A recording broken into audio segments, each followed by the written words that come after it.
Good morning. Today I am starting with a new topic and a module of air handling units. So this is going to be one of the most practical and design oriented module for any energy management in a commercial building or an industry wherever heating or cooling, the field of HVAC is involved. So let's look at this.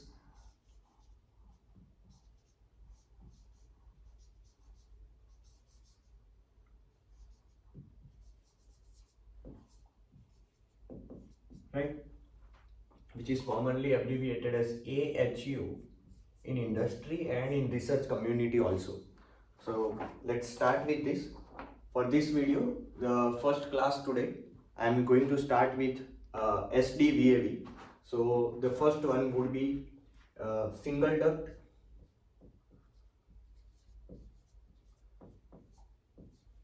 So there are four major types of AHUs which are seen in an industry or wherever they are implemented, and the differentiation is based on either they are single duct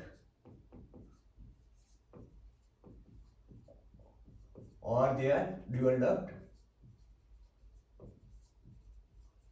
and the second differentiation is based on they are constant or variable air volume, right? So if we take these two combinations, there will be four different types of major AHUs which are possible. So first one which we are looking today is the single duct constant air volume.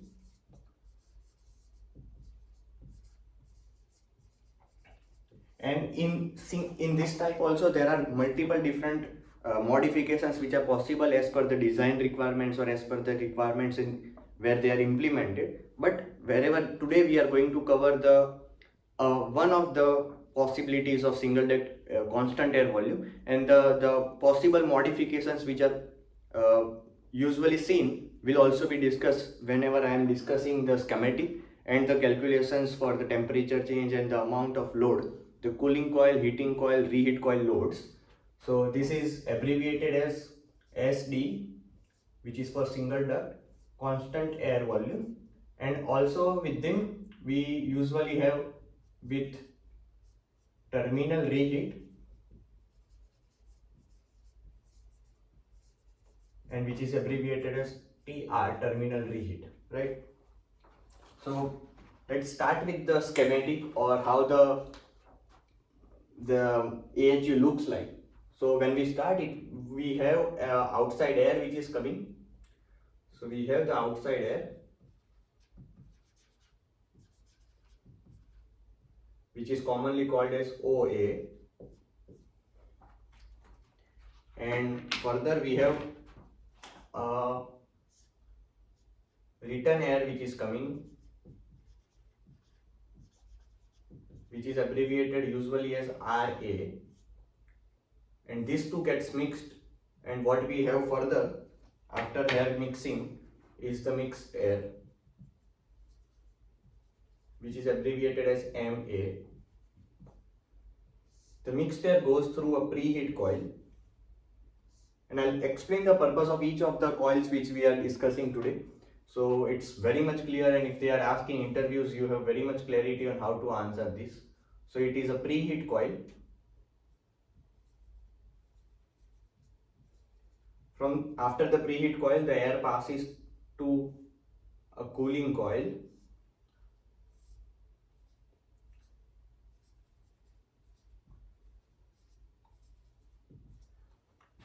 and please note that the way I am representing a preheat coil and a cooling coil, how I am writing CC over there, is very much standard and used across all the research community. So if you are going to use this or follow it, I am pretty sure you won't be wrong anywhere in your exams. Thereafter, what we have is a fan. It is a supply fan, and there could be return fan and etc., which I'll explain further. The supply fan is required to push, so it will pull all the air from cooling coil and it will push forward. That's the requirement, that's the purpose of a supply fan. And then what we have is a reheat coil. This is a reheat coil. And after the reheat coil, if the air was reheated or not doesn't matter. The air is supplied to the zone. Zone, that is the rooms or whatever you have in the office space, etc. So maybe this is one of the zones, zone 1 or interior zone. So if you remember, I had explained you the different types of zones which are required, which is the interior zone, exterior zone in the module of zoning, the importance of zoning. And we may have similarly n number of zones. So I am just drawing one more zone for your representation. And again a reheat coil, a second zone, which is zone 2 or exterior zone. Okay. After the zones, what we have is the return air. So this is return air from both the zones. Both the zone return airs are mixed up and they go outside as exhaust air, which is abbreviated as EA. And a part of the return air, which is coming over there, a part of it is taken back and it is again recirculated. So what we have in total is, this is all the equipments which may be there, and we may have a return fan over there, which is not necessary. In some places we may have a return fan, at some place we may not have a return fan. But this is how the overall AHU looks like, which is the single duct constant air volume. As we start looking at the preheat coil, cooling coil, supply fan, reheat coil are the major equipment, major devices which we have, and we might have a return fan.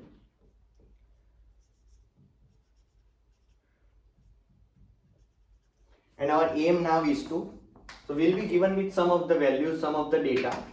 The data given would be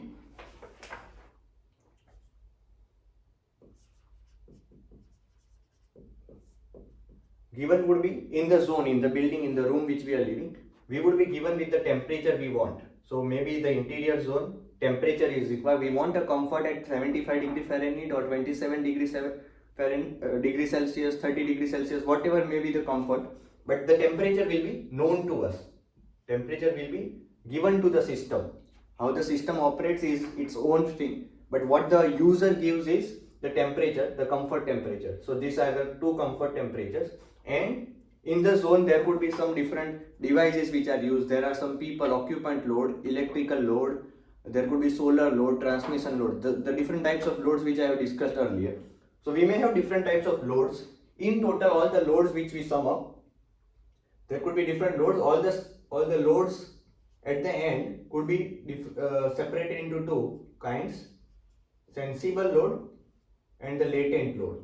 Sensible load is the load which is due to the delta T, this is temperature difference, while the latent load is due to the humidity difference, right? So in total we may have a interior zone sensible load, which is abbreviated as I and SENS, and we may have a latent load, LAT. Similarly, for the exterior zone, what we may have is exterior zone sensible load and exterior zone latent load. So these are the things which will be given to us. Also, because it is a constant air volume system, we will be given with the volume which is circulated, volume of air which is circulated in all this, the volume of air which is supplied to the zones, the volume of air which is coming through the ducts outside in the room. So we will be given with the volume also. And since we have two zones now, we may have n number of zones now. N zones could be there, and it doesn't matter, the calculation remains the same. But the volume will be given to each of the zones which are supplied. So for each zone, we may be supplying interior zone VI volume flow rate. It's not the volume, it's the volume flow rate. And the exterior zone volume flow rate, which will be given in CFMs if we are using the imperial unit system, and if we are using the SI unit system, then it would be given as meter cube per second. Okay, I hope you are clear. So these are the values which will be given, and the volume of the flow of air will be given to us. Now our next aim is to find out all the temperatures, and so our goal is to find load on cooling coil, reheat coil and preheat coil.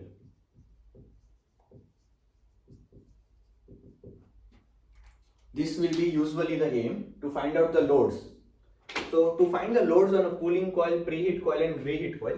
So preheat coil means we want to heat it. Obviously we need to supply some hot water to it. For cooling coil we will be supplying some cold or chilled water. Reheat coil will be supplying hot water. So the amount of hot water and the enthalpy of hot water will give us the amount of load which are on the coil. On the other side, so that's one of the side of heat exchanger where we are using the water. On the other side we can use the temperature difference of the air which is flowing. From if we look at the cooling coil, the air which is inlet and which is the outlet over here, the outlet air temperature would be lower because it is passing through a cooling coil. So the temperature difference of the air is going to lose some energy, that the same amount of energy will be absorbed by the cooling water or the chilled water. So the amount of change of the energy will give us the load on the cooling coil. Similarly, the amount of change of the temperature of air across the reheat coil will give us the change of the amount of supplied of energy. Similarly for the preheat coil. So what our aim is next, to find out the temperature at all these locations. Now let's start with the solution procedure.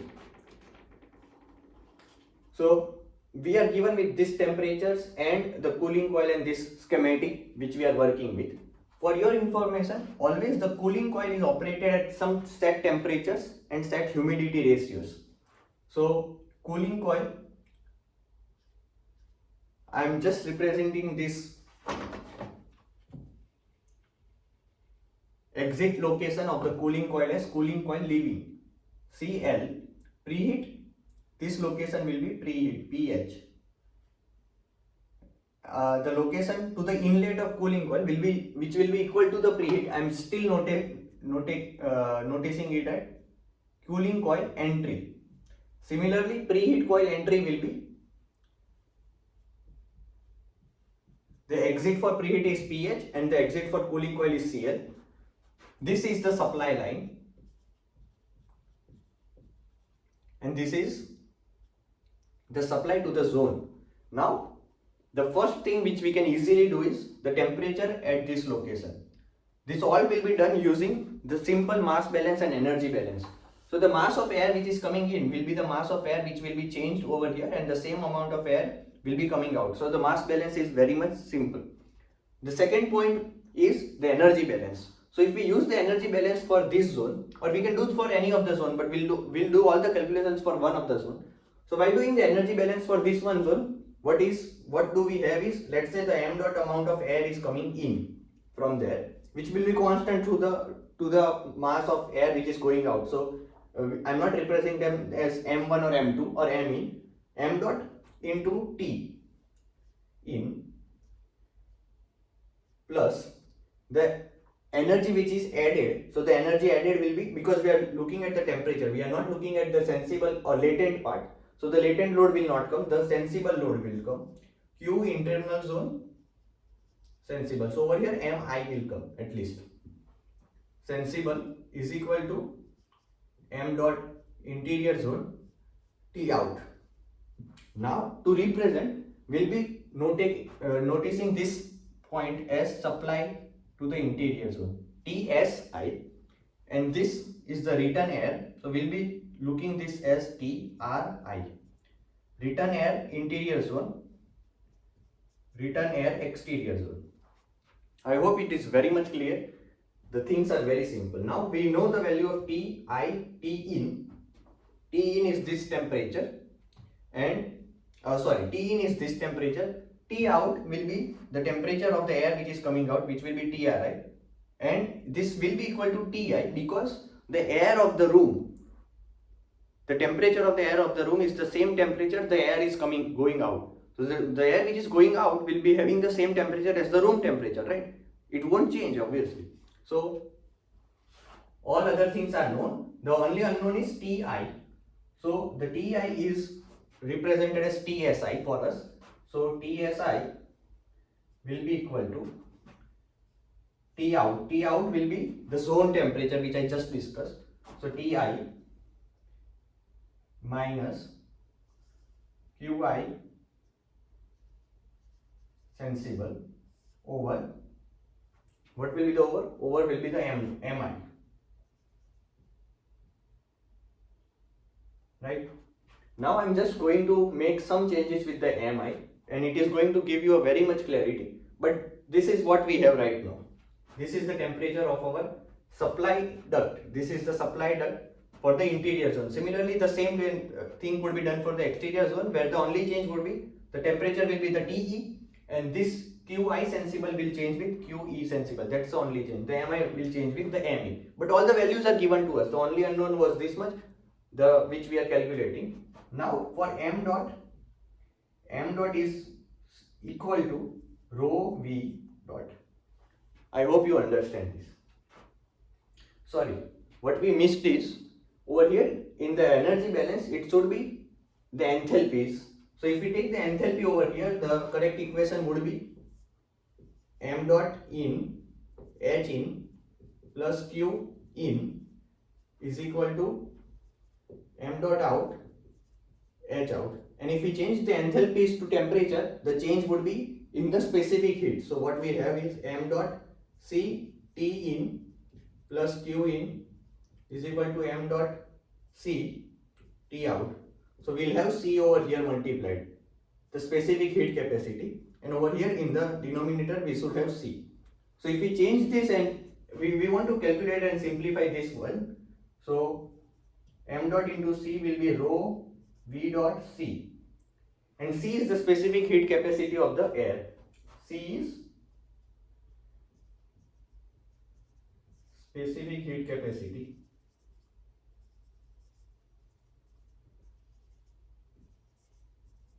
of air. Now if we take the values for rho V dot and C for the air, what we have is the rho of air is known to us, and I'm taking the value of rho of air as for 70 degree Fahrenheit, it will be 0.075 lb per feet cube. That is the rho of air. The V dot is unknown. V dot depends on the CFM which is given to us. As I said earlier, that will be the given value. So I'm using V dot as it is. And then the Cp of air is known to us as 0.24 BTU per lb degree Fahrenheit. If we do the calculation, what we have is m dot C will be equal to 1.08 into V dot. This 1.08 factor is very important for us, because that would be repeated so many times now. So if I continue, my TSI will be Ti minus Qi sensible upon 1.08 Vi dot. From this formula we can calculate the temperature of the air which should be supplied to the zone.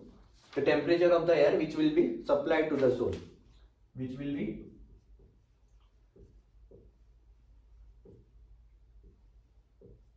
temperature of air supplied to zone I. In the same way we can do for zone I, zone E, or 1, 2, 3 for anything. For each of the zone, the temperature, the formula remains the same, and for each of the zone will be given with the volume, flow rate, the sensible load, and the temperature. So from this formula we can find out the temperature of the supply air, and this temperature will be in degree Fahrenheit, because all the calculations were done in the imperial units. So we'll have the degree Fahrenheit over there. Obviously the V dot in actual will be CFM per hour, so cubic feet per hour. We have converted that cubic feet per hour to cubic feet per minute, and the multiplication factor of 60 is already taken care of. So this is what the temperature of supply air is. So this temperature we have figured out. Similarly, this temperature we have figured out. Now our next aim will be to find other temperatures. So if we go on, the cooling coil always operates at a fixed. So cooling coil is operating using a chilled water supplied. So this short form is chilled water, CHILLED, chilled water supply line. Similarly, the chilled water goes over there and it comes back. So chilled water return. So this is chilled water and this is return. Using this, we always have a cooling coil leaving temperature fixed. So usually, in usual case, the cooling coil leaving temperature will be given. So along this, the volume will be also given the cooling coil leaving temperature, which will be 55 degree Fahrenheit. Usually, it's not necessary. And will also be given the relative humidity at the cooling coil location. And usually the relative humidity will be 90%. Using these two factors, we can find out the humidity ratio, which is the second part. It is not required over here. We are just calculating all the temperatures now. But we know this temperature, which is TCL. I am notating this as TCL. Now the supply fan also has some temperature rise. The supply fan has some temperature rise because as the air passes through the fan, the velocity of the fan increases, and if we use the energy balance, the velocity increase means the temperature also should increase. So there should be some temperature rise across the fan, which is noted as TSF, delta T SF, subscript SF, right? So the temperature over here, which is the supply line, TS will be equal to TCL plus delta T SF. So what we have is, we have the temperature at the both location, inlet and outlet, inlet and outlet. Over here also the temperature will be the same, TCL plus delta TSF. The calculation for delta TSF is very simple. Again, we can use the energy used by the fan, but we will not go into the derivation. It's very simple though. For supply fan or return fan,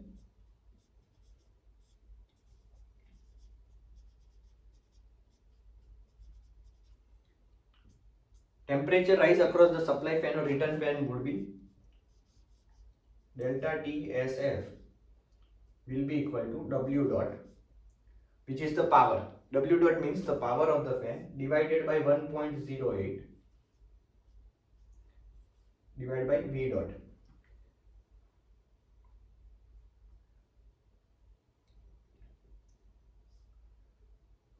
Again, the thing is very simple. How is this derived is, the Q dot or power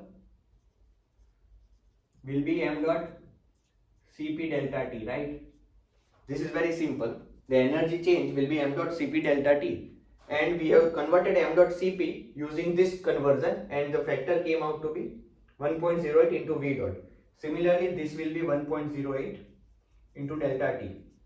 So the delta T will be the power divided by 1.08. So sorry, this will be V dot also. So 1.08 into V dot into delta T. So delta T will be the power divided by 1.08 into V. That's how we have arrived to the formula for delta T SF. That is the temperature rise across the.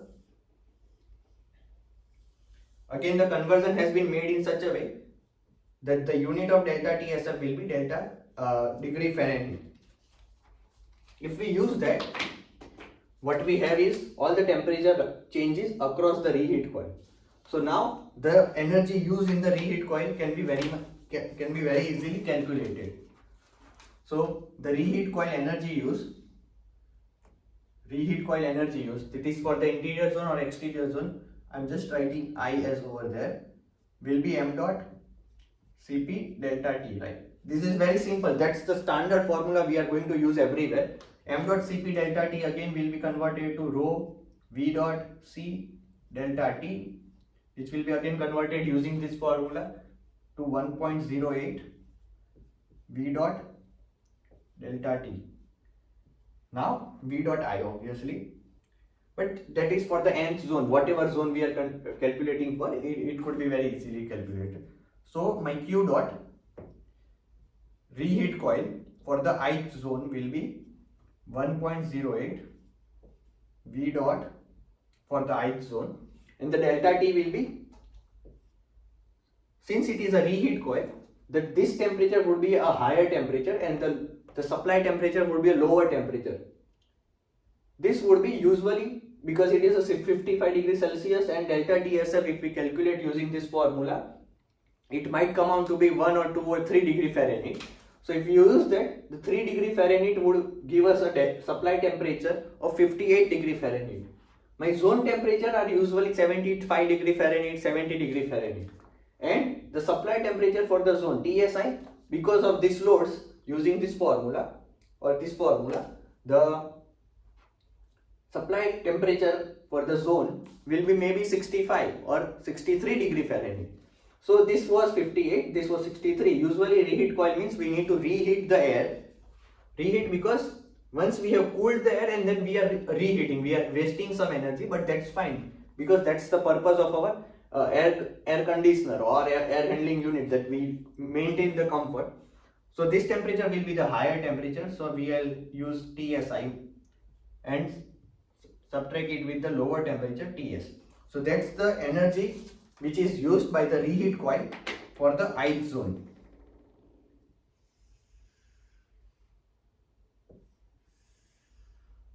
I hope this is very much clear. So we have done calculation for the supply temperature for the zone and the reheat coil energy use. Now what our aim is to find out the temperature for the cooling coil and the preheat coil.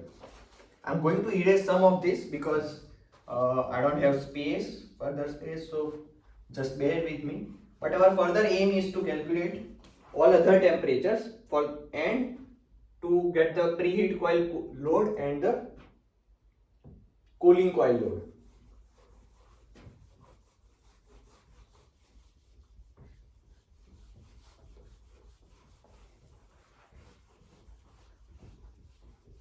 And as you can notice, we have done only energy balance, that's all. Everywhere the energy balance give us the answers. So let's go further. Now after the zones, what we have some return ducts where, or vent from where the air from the zone is going back to the exhaust fan. Over there it usually goes through light, so we have light fixtures, and from the light fixtures there would be some space towards the longitude or towards the horizontal direction from where the air can escape.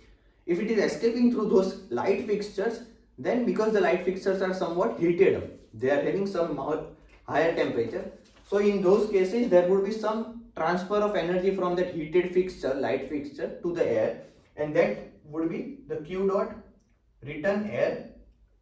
The return air is having some energy transferred to it because of the high temperature fixtures, and this would be to the exterior zone, and that could be the interior zone also. And it depends, it might not be the case. It might be having a separate separate ducts where there are no reheat, return air heating. So this is return air heat.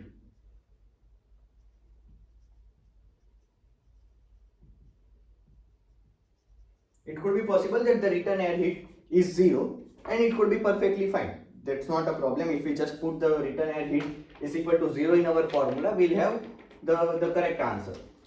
So again, using the energy balance, what we have is the air which is coming will be having a temperature of zone temperature.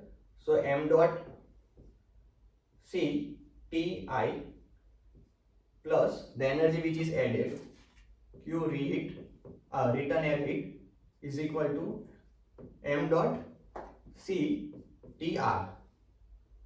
Right? Now our aim is to find out the temperature of the return air. So the temperature of the return air for the ith zone or the interior zone, whatever you may call, will be Ti, the zone temperature, plus Q return air heat divided by m dot C.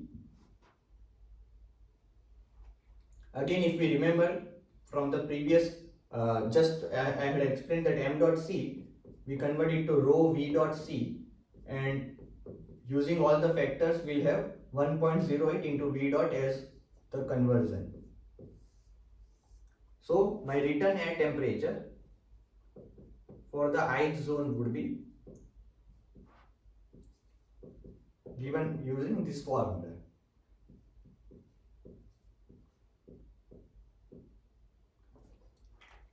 And as I said, if we had no return air, there would be n over here. If we had no return air heat, this value is 0, then obviously the TRI will be equal to TI. That's what we have already. So there is no issue of using this formula or not using this formula. This is for your backup. If there is some complexity in the question used, we can use this. And everywhere what I am using is energy balance, that's all. So it's very simple. We have the return air temperature. The return air temperature is going here, and the volume of the return air for each of the zone is also known to us. Now as the return airs are coming, it would be the return air is mixed over here. So over here what we have is the return air noted as RA, and the temperature of the return air is what to be calculated. And this is a mixing box. This is kind of mixing of this zone and this zone's air which are mixing, and what we just have is m dot I C TRI plus one of the stream, the second stream will be ME C TRE, which will give us the m dot total into C into T of the return air. That's the overall. What we want to find out is this temperature. So that temperature will be given as TR will be equal to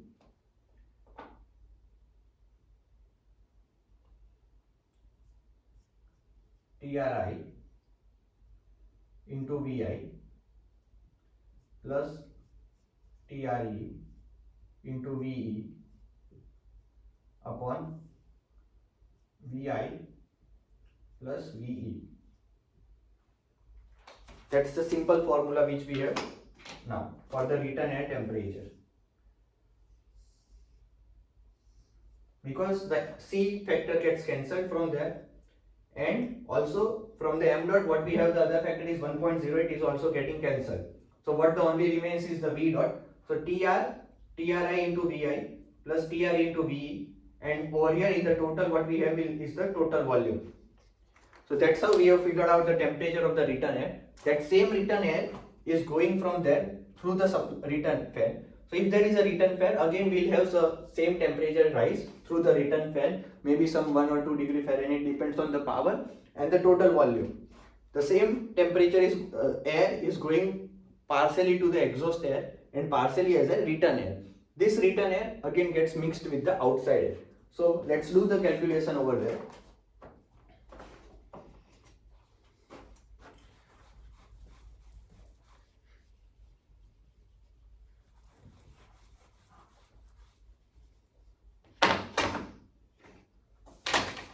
So the return air is coming, the outside air is coming.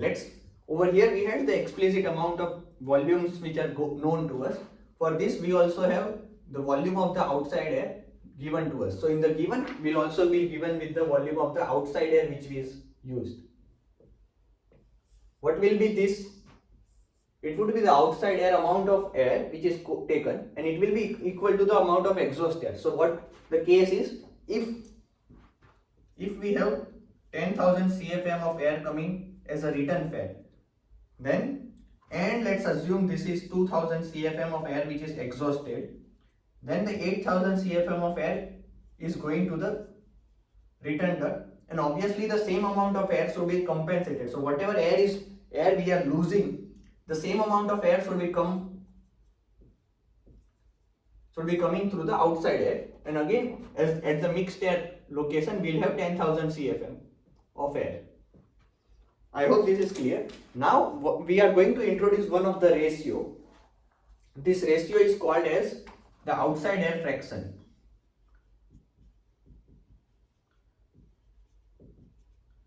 Outside air fraction, noted as XOA. It is very simple. It is the volume of outside air which will be given to us divided by the volume of total. Total volume will be VI, which will be given to us, and VE, which is given to us, and it will also be equal to VOA plus VR. But the VR is slightly misleading, because over here it's also return duct and over here also it is a return duct. So this is bit misleading. So we will not use this notation, we will use this as our formula to find out the total volume flow rate. So outside air fraction is known to us, which is noted as XOA. Now when we use that, we need to find out the mixed air temperature. So the temperature of mixed air, again using the same energy balance, will be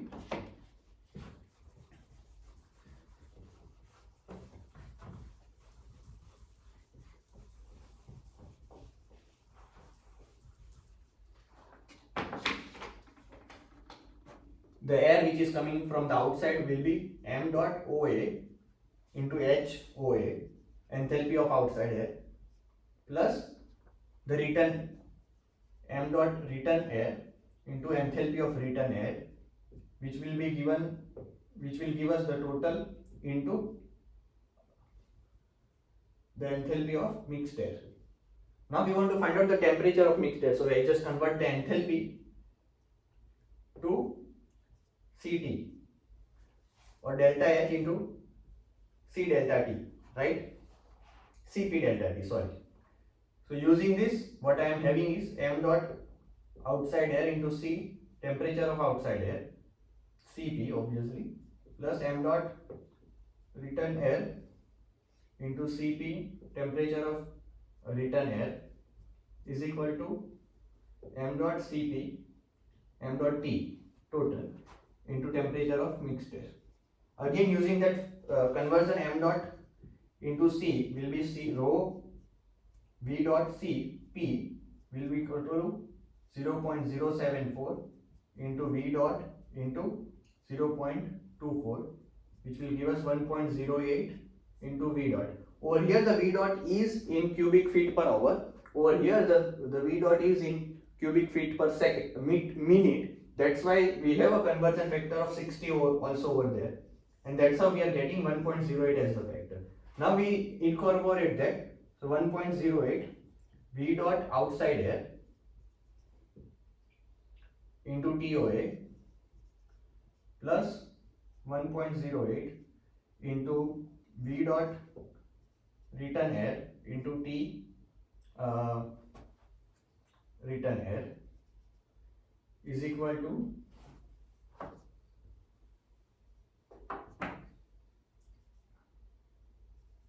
1.08 V dot total into temperature of mixed air. Now we want the temperature of mixed air to be figured out. So the temperature of mixed air will be equal to, I am just going to divide this, so 1.08 gets cancelled at all places, and what we have is V dot OA into temperature of outside air plus V dot RA into into temperature of return air divided by the total volume. If I just split this VT with each of the terms, what we have is the outside air V dot divided by the total volume, which is defined over here as the XOA, outside air fraction, into TOA,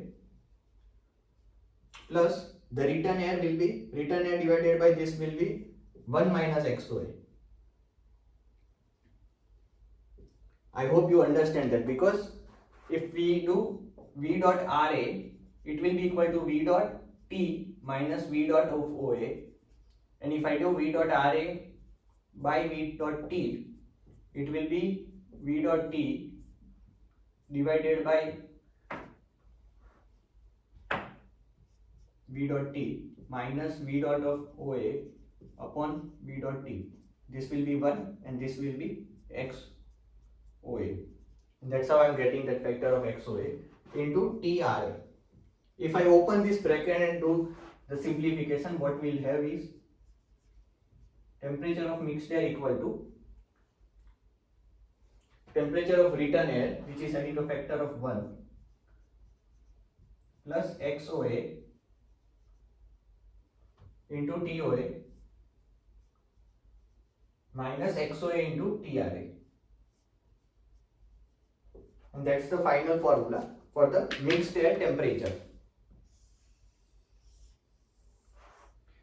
The return air temperature we have already figured out using that, and that's equal to this temperature. The XOA we can find out using the VOA and the separate volumes given for the zone, and the other two factor temperatures, the outside temperature will be given to us. The return air temperature we have recently calculated. So I hope you can understand the mixed air temperature. Now we want to figure out the temperature for the energy used for the preheat coil and the cooling coil. That's going to be very simple now.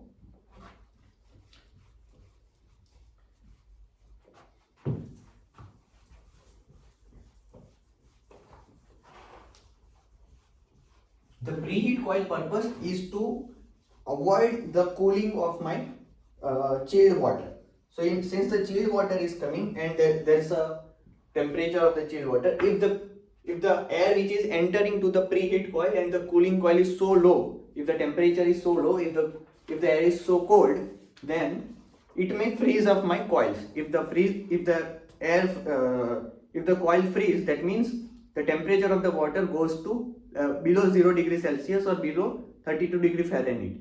So if the cooling coil temperature is cooling coil leaving temperature is 55 degree Fahrenheit, that's the set point temperature. If it is lower, if the air temperature which is coming over here is lower than the 55 degree Fahrenheit, then it will start chilling my cooling coil. If the cooling coil chills, that means the water inside the cooling coil is chilling. If it is chilling, then the water expands, because as the water cools down, the density of the water reduces and the volume expands. So if the volume expands, then it will make the cracks in the pipe.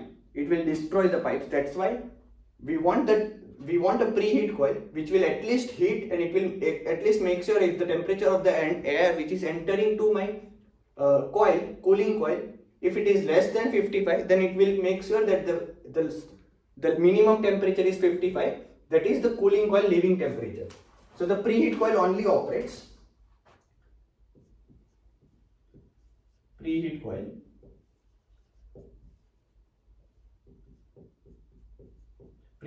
only operates. So if my temperature of preheat entering, so make sure the preheat coil entering temperature is equal to the mixed air temperature. The mixed air temperature we have just recently calculated a few minutes ago. So if my preheat coil temperature PHE is less than TCL is the supply duct, cooling coil supply duct temperature which will be given to you. If this is the case, then my preheat coil operates. Preheat coil is used, and there will be some load on the preheat coil, and that will be given as 1 m dot Cp delta T.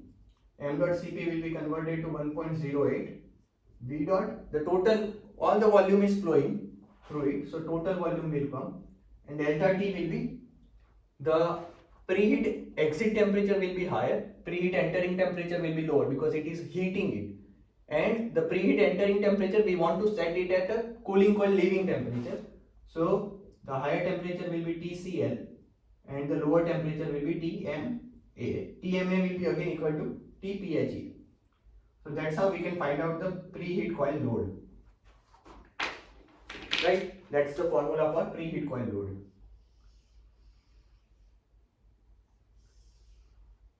Now the only thing remaining for us is to find out the cooling coil load. The cooling coil load will be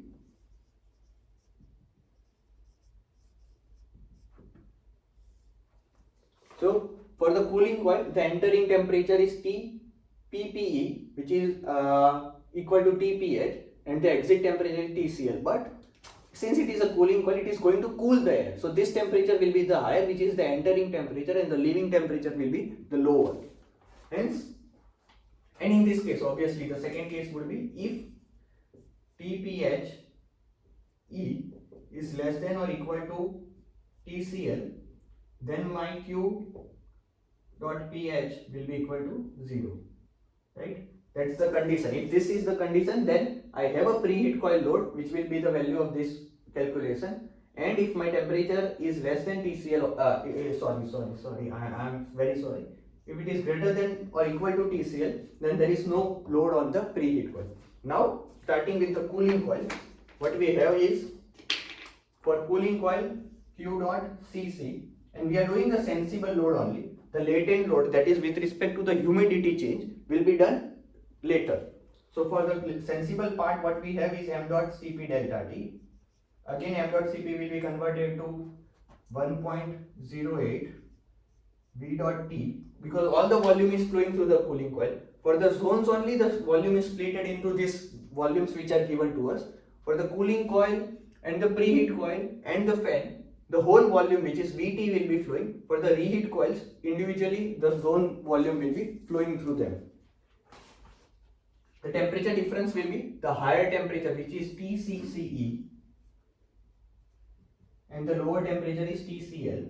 Again, the TCCE will be equal to TPH, and the TPH over here, the TPH will be equal to, which will be calculated using this formula. So let's just denote that.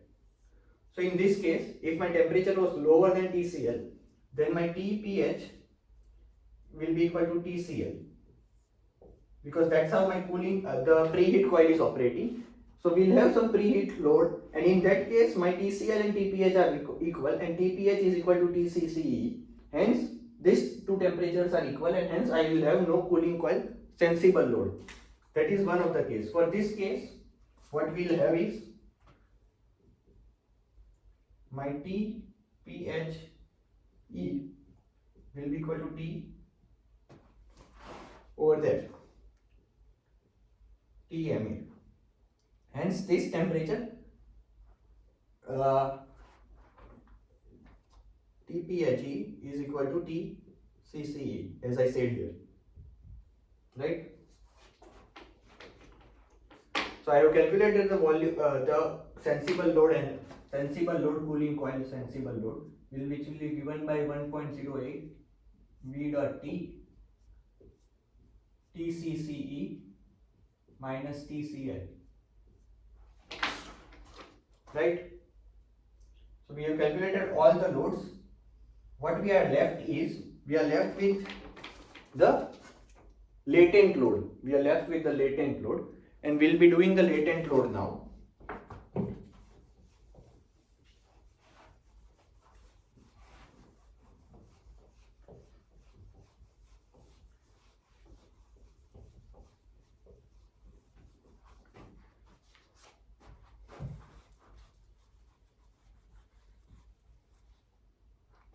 So the latent load part is very simple. What we want to do is, as the temperatures are calculated for that, we also want to calculate the humidity ratio for each location. So wherever we calculated the temperature, we want to calculate the humidity ratio. And the formula change for the humidity ratio will be very simple. Wherever we did 1.08 into V dot, that will be now replaced with, this was in the sensible part, this will be replaced with 4840 into V dot. This will be in the latent part. So now the change in the formulas will be, over here the first thing which we calculated was the return air temperatures. So the change will be the return air humidity. It will be the same as the zone humidity. So there is no change over here, because there is, obviously, if it is even if it is flowing through the fixtures, there will be no humidity rise, there will be no humidity addition or subtraction from the air. So it's very simple. The only thing which what changes is the overall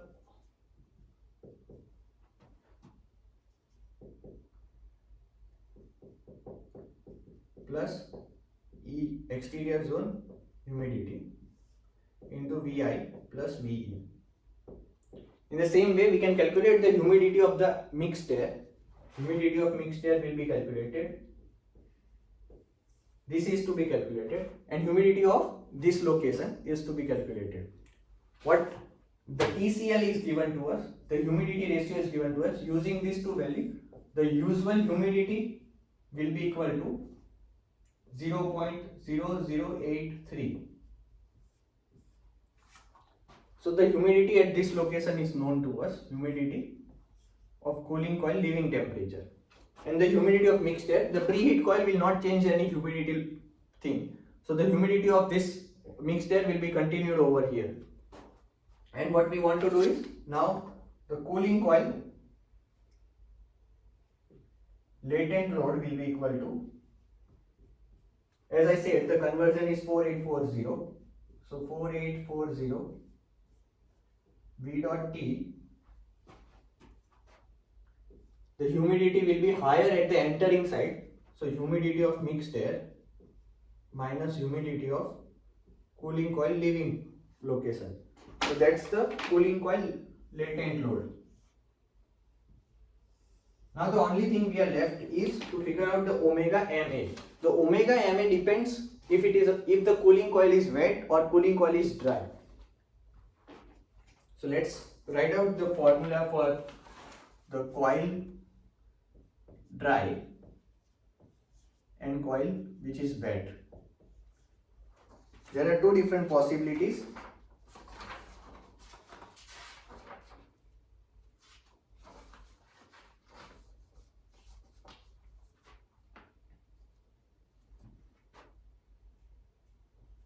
Dry means there is no condensation happening in the cooling coil. Wet means there is some condensation happening in the cooling coil. Cooling coil means we are reducing the temperature. As the temperature reduces, if the TCL is less than the dew point temperature, then the condensation starts, as we know, and hence we'll have two different conditions.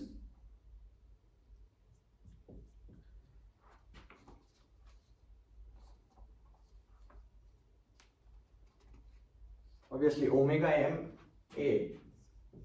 will be again using the same mixture of the two air, outside air and return air, as I did the temperature of the mixed air as temperature of return air plus XOA into temperature of outside air minus temperature of return air. In the similar way, the same analogy works over here also. Omega of return air plus XOA into omega of outside air minus omega of return air, right? The omega of return air should be calculated using this, and the omega I and omega E are not known to us, so we can also calculate the omega of return air for ith zone. For each of the zone it could be different because it depends on the latent load in the zone. So for each of the zone it will be equal to omega of cooling coil leaving, that would be known to us because we are given with the TCL and phi. This plus the latent load in the ith zone divided by 4840 V ith zone. So that's the formula for us. This again comes from the mass balance only. Mass balance only. We just use the mass balance across that in for the zone, and we can find out that because that supply fan will not change humidity, so the humidity over here will be same with the humidity here, same will be the humidity here. So that's the humidity which is coming in omega CL. So the humidity of the room or the return will be equal to omega R, and the addition is the humidity in the zone which is given. That's the latent load of the zone. So that's how we can calculate omega R. Omega R again, so the omega R will be equal to omega Ri into Vi plus omega Re into Ve upon Vi plus Ve. That's how we can find out the value of omega R. Because VRI we have calculated, VRE we have calculated, so this formula is not of use. This formula is of use, then we use the omega Ri value for omega R. Using that we can find out the omega MA. Now when we have completed the calculation for omega MA, what we directly can do is, we can do the calculation for omega MA minus omega CL. So we have figured out the latent load cooling coil also.